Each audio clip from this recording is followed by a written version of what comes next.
এটার ইতিহাস হচ্ছে এটা একটা ওপেন মার্কেট প্লেস, আর এই ওপেন মার্কেট প্লেস বাংলাদেশে আমরাই প্রথম তৈরি করেছি।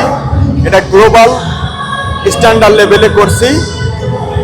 আমরা একসাথে এখানে 8 ধরনের বিজনেস মডেল রাখছি। তার মধ্যে খুচরা ব্যবসায়ী B2C, পাইকারি ব্যবসায়ী B2B, উৎপাদনকারী যাদের গার্মেন্টস ইন্ডাস্ট্রি কারখানা আছে তাদের জন্য ম্যানুফ্যাকচারার, যারা এগ্রিকালচার রিলেটেড ব্যবসা করে, খামার আছে যাদের, বিভিন্ন ধরনের গরুর খামার, মুরগির খামার, এদেরও ব্যবসা আসা জরুরি, এদের জন্য রাখছি এগ্রিকালচার। যারা রিয়েল এস্টেট ব্যবসায়ী তাদের জন্য রাখছি প্রপার্টি। তো আমাদের মার্কেট প্লেসে সব ধরনের ব্যবসা করতে পারবে। আমরা প্রত্যেক ব্যবসায়ীর জন্য উপযোগী কি কি, আমরা একজন ব্যবসায়ীর মার্কেটিং করে দিচ্ছি, ব্র্যান্ডিং করে দিচ্ছি, সেল গ্রোথ করে দিচ্ছি, এসইও করে দিচ্ছি, পার্মানেন্ট মার্কেটিং। আর আমরা এখানে বাংলাদেশের সার্ভিস ইন্ডাস্ট্রিটাকে গার্মেন্টস ইন্ডাস্ট্রির মতো বিশ্বে এক্সপোর্ট হবে। এক সময় তো ব্যবসা ছিল সিরেফ গার্মেন্টস ইন্ডাস্ট্রি, এক্সপোর্ট হইতো। আমরা এখন এটাকে ডিজিটাল সার্ভিস, ডিজিটাল সেবা, আইটি সেবাগুলো এক্সপোর্ট হবে। সম পরিমাণ গার্মেন্টস লেভেলে যে পরিমাণ রপ্তানি হয়, সম পরিমাণ অর্থের সার্ভিস রপ্তানি হবে সারা বিশ্বে। এটা আমাদের মিশন ও ভিশনের মধ্যে। বাংলাদেশে বৈধ জগতে এমন কোনো সেক্টর নাই যিনি এখানে ব্যবসা করতে পারবেন না। মডেলটা হচ্ছে খুচরা ব্যবসা, পাইকারি ব্যবসা এবং সার্ভিস ব্যবসা। 3 ব্যবসায় সারা পৃথিবী কভার।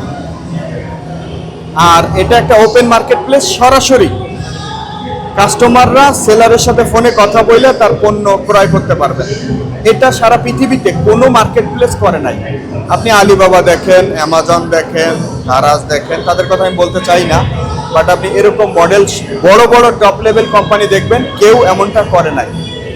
আরও আমরা যেটা করতে চাচ্ছি, বাংলাদেশে প্রতিদিন প্রায় 6 কোটি টাকার উপরে বুস্টিং হয়।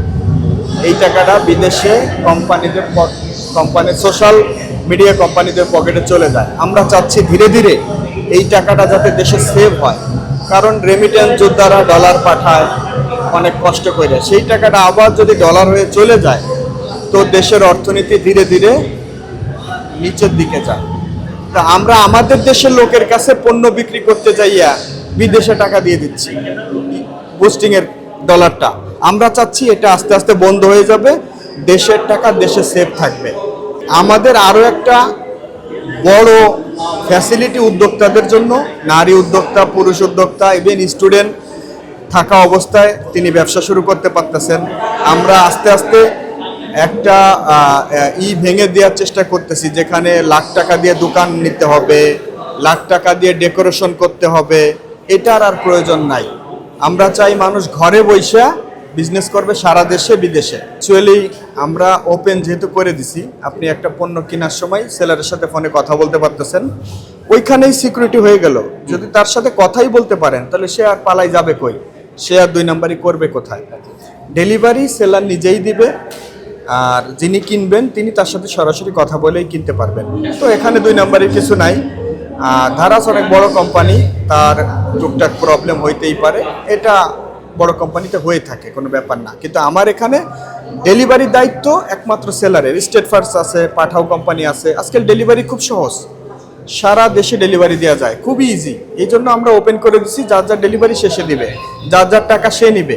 কোনোদিন যদি আমার কোম্পানি ধ্বংস হয়ে যায়, কারো 10 টাকা আমার কাছে থাকবে না।